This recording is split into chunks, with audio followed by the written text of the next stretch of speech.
And if it's not in the Word, and we are sharing and dispensing things that are unbiblical, you have a right to voice your opinion and leave. But if you believe Yeshua is the head of this congregation, you cannot, and this is what's going to trouble a lot of people, you cannot dissent about anything.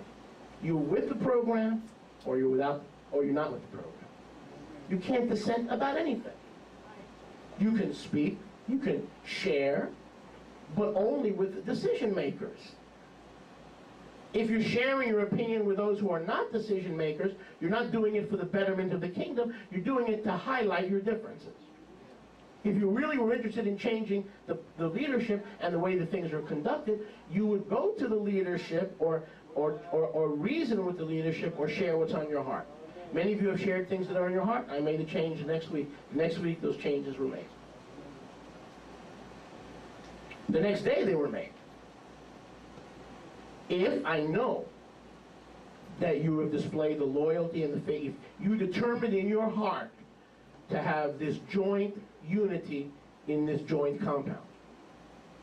In other words, when Tehillah or Beltrami come to me, okay, or let's say for the lack of a, let's say Zachariah would come to me and talk to me and say, you know something, the music, there's some things that need to be, you know,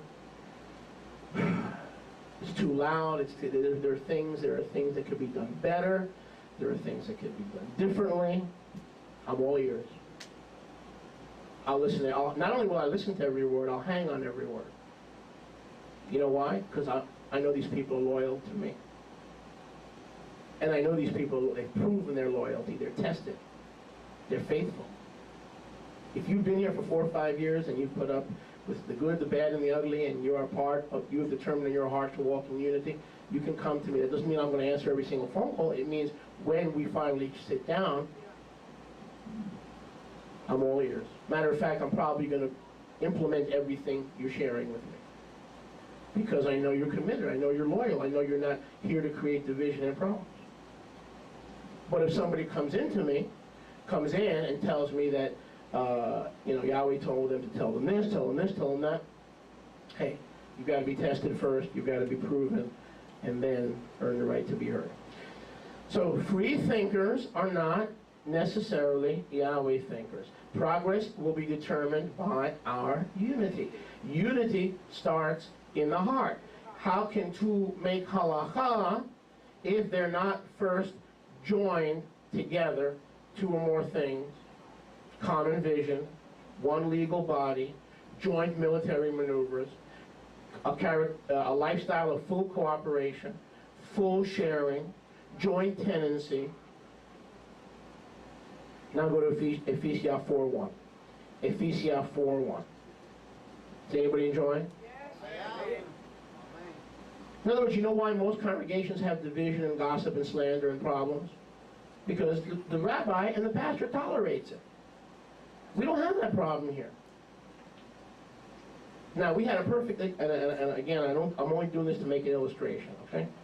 Last Pesach, we had a problem. We don't need to go into details, right? No need to go into details.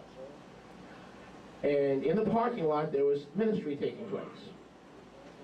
We're killing the lamb wrong, we're roasting it wrong, and we got the wrong day. The Jewish calendar says this day, of course, it was the correct day, and this is wrong, and that's being done wrong. And this started about 2 o'clock in the afternoon, and it continued throughout the day.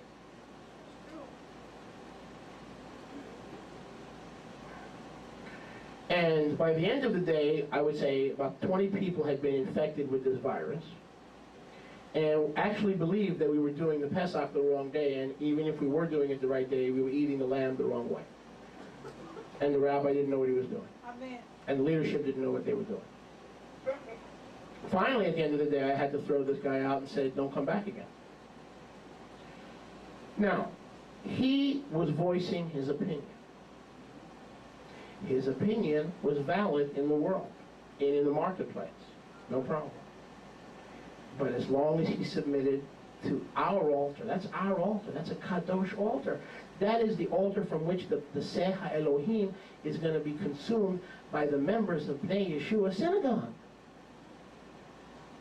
He had no right to sow dissent and discord. He even had no right to question. Because, as a perfect example, that individual knew 3 weeks or 2 weeks maybe ahead of time when Passover was. We printed and announced it every week in the bulletin. All they had to do is pick up the phone to somebody and say, hey, you guys got the wrong day. But they didn't do that. What the devil did is waited till that day to sow confusion and discord in the body. Because an individual like that, in other words, forever learning and never coming to the knowledge of the truth. Knowledge puffs up, love edifies. Yes. The problem, one of the problems with this movement is we are in a race for knowledge. More Talmud, more Kabbalah, more Josephus, more Encyclopedia Britannica, all these outside supplementary sources for our joints. We'll talk about that in a few hours. And we've replaced the main diet and the balance for our joints. We've replaced that with an overabundance of supplements. And they get so caught up on head knowledge and the book of Yashar, and the book of Enoch, and the book of Jubilees, and the Qumran sect, and they start teaching what the Qumran sect taught, and teaching that there's a right way to make tzitzit, and there's a wrong way to make tzitzit, and the wrong way to make tzitzit, and we shouldn't wear white because Mashiach hasn't come, and it's too expensive to wear blue. We should wear white. And now they think, hey, I'm a free thinker. I'm just entitled to my opinion. I believe that we shouldn't wear blue because it's a very expensive dye and we don't have access to the dye. And Messiah, and so they have a right to believe that. But if they're coming to this congregation, they have a right not to wear tzitzit if they want to disobey Yahweh. That's their problem. But they don't have a right to go to Shoshana and say the rabbi is wrong, the leadership is wrong, they shouldn't be wearing blue in their techelet, in their tzitzit. They don't have that right. Read my lips so you'll understand me very clearly. You do not have a right to dissent if you are going to determine to walk in unity. But you know why? Because this is not a republic. And this is not a democracy. This is an aristocracy. Yeshua is king. Yeshua is Mashiach. Yeshua is Adonai. And there is an order, a pecking order, and we are ranked in the order. And if you are ranked, and you are ranked to lead one division or a division of troops, then go out, pay the rent, get a paintbrush, sign the lease, and start a synagogue. Go ahead. That's where you have your freedom. Amen. Amen. But you don't have a freedom to sit here and to voice your opinion. Even if you are correct and the rabbi is wrong, you don't have a right. You can go to the leadership quietly, privately, point some things out, share some things, pray that it's received, and if it's not received, you can stay and submit and guard, fight for the unity that's slipping away, because you've got odd in your heart against some of the people in the congregation. So it's slipping away, but you're going to fight for it, you're going to guard it, you've determined unity in your heart, so you can progress in that unity. Or just leave. You know, can we be honest? We very rarely have to kick people out. Right, Tehillah? What happens usually? Yahweh takes them out, right? Like a week before or 2 weeks before we're going to move into action, because they know something's happening. They know they're doing wrong. They know they're being opinionated when they are not called to be opinionated. Because nobody wants to know what the rabbi thinks, let alone what you think. Hey, if I'm not sharing what Yahweh's sharing, who cares, right? So, but they know what they're doing is wrong, and so just as about they're going to be called into a meeting, invariably these folks leave.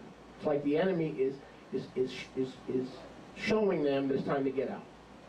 They have the freedom to do that, but they don't have the freedom to be there and cause division. And here's what I'm trying to share with you. When we think of division, we think of somebody going to Nina and saying, hey, your dad, and you're... No. It's not, it doesn't have to be that blatant. You follow me? It doesn't have to be blatant. It could be guys and cloaked in spirituality and blame the Ruach. And it can go like this. Yash, Yahweh has showed me. Stop it. Stop it. Yahweh